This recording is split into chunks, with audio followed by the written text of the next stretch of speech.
चलिए आज हम श्रावण महात्म्य कथा का 8वां अध्याय शुरू करते हैं। श्रावण मास में किए जाने वाले बुद्ध गुरु व्रत का वर्णन।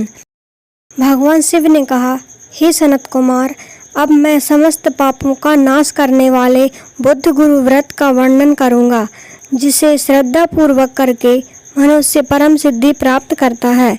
ब्रह्मा जी ने चंद्रमा को ब्राह्मणों के राजा के रूप में अभिषिक्त किया।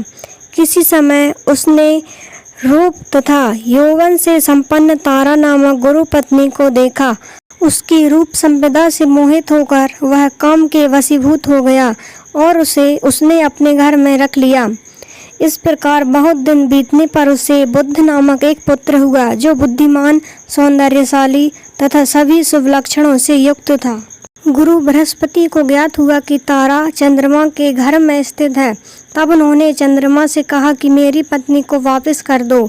अनेक तरह से समझाने पर भी जब चंद्रमा ने तारा को वापस नहीं दिया, तब बृहस्पति ने देवताओं की सभा में जाकर देवराज इंद्र को यह वृत्तांत बतलाया और कहा, हे शक्र, आप देवताओं के राजा हैं, अतः अपनी आज्ञा से आप उसे दिलाएं, अन्यथा उस चंद्रमा के द्वारा किया गया पाप आपको ही निसंदेह लगेगा, क्योंकि शास्त्र निर्णय के अनुसार प्रजा के द्वारा किए गए पाप को राजा भोगता है। पुराण में भी ऐसा कहा गया है कि दुर्बल का बल राजा होता है। गुरु का यह वचन सुनकर चंद्रमा ने कहा, मैं आपकी आज्ञा से तारा को तो दे दूंगा, किंतु इस पुत्र को नहीं दूंगा। शास्त्र के अनुसार विचार करके देवताओं ने उस बुद्ध को चंद्रमा को दे दिया। इसके बाद गुरु को उदास देखकर देवताओं ने उन दोनों को वर प्रदान किया, हे चंद्र, अब तुम घर जाओ, यह तुम्हारा भी पुत्र है और बृहस्पति का भी पुत्र है। यह तुम्हारा पुत्र ग्रहों में प्रतिष्ठित होगा। हे सुराचार्य, आप यह दूसरा भी शुभ वर ग्रहण कीजिए कि जो बुद्धिमान व्यक्ति आप दोनों बुद्ध गुरु का व्रत मिलाकर करेगा, उसकी संपूर्ण सिद्धि होगी। यह सत्य है, इसमें संदेह नहीं। शंकर जी के लिए अत्यंत प्रिय इस श्रावण मास के आने पर जो लोग बुधवार तथा बृहस्पतिवार को पूजन व्रत करेंगे, उन्हें सिद्धि प्राप्त होगी। इस व्रत में दही तथा भात का नैवेद्य व्रत सिद्धि में मूल हेतु है। स्थान भेद से आप दोनों की मूर्ति लिखकर पूजन करने से भिन्न भिन्न फल प्राप्त होता है। यदि कोई हिंडोले के ऊपरी स्थान पर आप दोनों की मूर्ति लिखकर पूजन करे तो वह सर्वगुण संपन्न तथा दीर्घायु पुत्र प्राप्त करेगा। यदि मनुष्य कोषागार में मूर्ति को लिखकर पूजन करता है तो उसके कोष बढ़ते हैं और वे कभी क्षय को प्राप्त नहीं होते।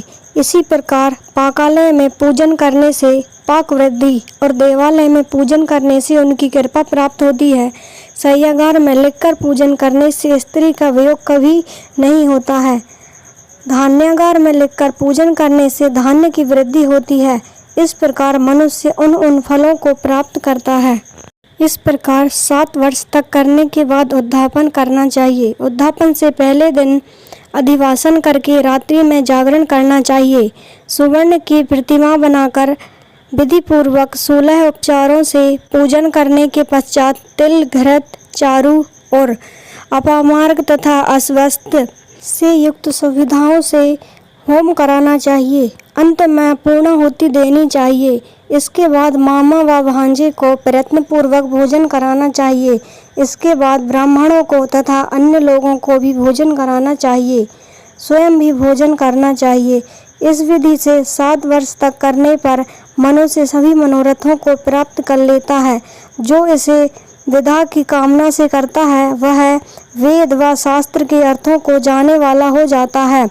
बुद्ध बुद्धि प्रदान करते हैं और गुरु बृहस्पति गुरुता प्रदान करते हैं। सनत कुमार बोले, हे भगवान, आपने जो यह कहा है कि इस अवतार पर मामा व भांजे को भोजन कराना चाहिए, यदि बताने योग्य हो तो इसका कारण बताइए।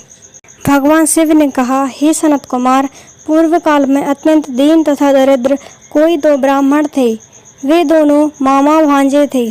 उदार पूर्ति हेतु परिश्रम पूर्वक भ्रमण करते हुए वे दोनों किसी नगर में अन्न मांगने के लिए गए थे। उन्होंने घर घर में श्रावण मास में प्रत्येक वार को उस वार का व्रत करते हुए देखा, किंतु कहीं भी बुद्ध गुरु का व्रत नहीं देखा। तब उन्होंने बहुत देर तक परस्पर विचार किया कि सभी वारों का व्रत तो सर्वत्र दिखाई पड़ रहा है, किंतु बुद्ध गुरु का कहीं नहीं। अतः चूंकि यह व्रत अनुचिष्ट है, इसलिए हम दोनों को चाहिए कि इस शुभ व्रत का अनुष्ठान आदर्श पूर्वक करें। किंतु हे सनत कुमार, इसकी विधि न जानने के कारण वे दोनों संशय में पड़ गए। तब रात्रि में उन्होंने स्वप्न में इस व्रत की विधि दृष्टिगोचर हो गई। इसके बाद उन्होंने उसकी विधि के अनुसार व्रत को किया, जिससे उन्होंने अपार संपदा प्राप्त की। प्रतिदिन उनकी संपत्ति बढ़ने लगी और सभी लोगों को ज्ञात भी हो गई। इस प्रकार 7 वर्ष तक करके वे पुत्र व पौत्र आदि से संपन्न हो गए। उसके बाद उनके ऊपर प्रसन्न होकर बुद्ध व गुरु प्रकट हुए और उन्होंने उन दोनों को यह वर दिया, आप दोनों ने हम दोनों को निमित्त इस व्रत को परिवर्तित किया है। अतः आज से कोई भी इस शुभ व्रत को करे, उसे व्रत की समाप्ति पर मामा तथा भांजे को प्रयत्न पूर्वक भोजन कराना चाहिए।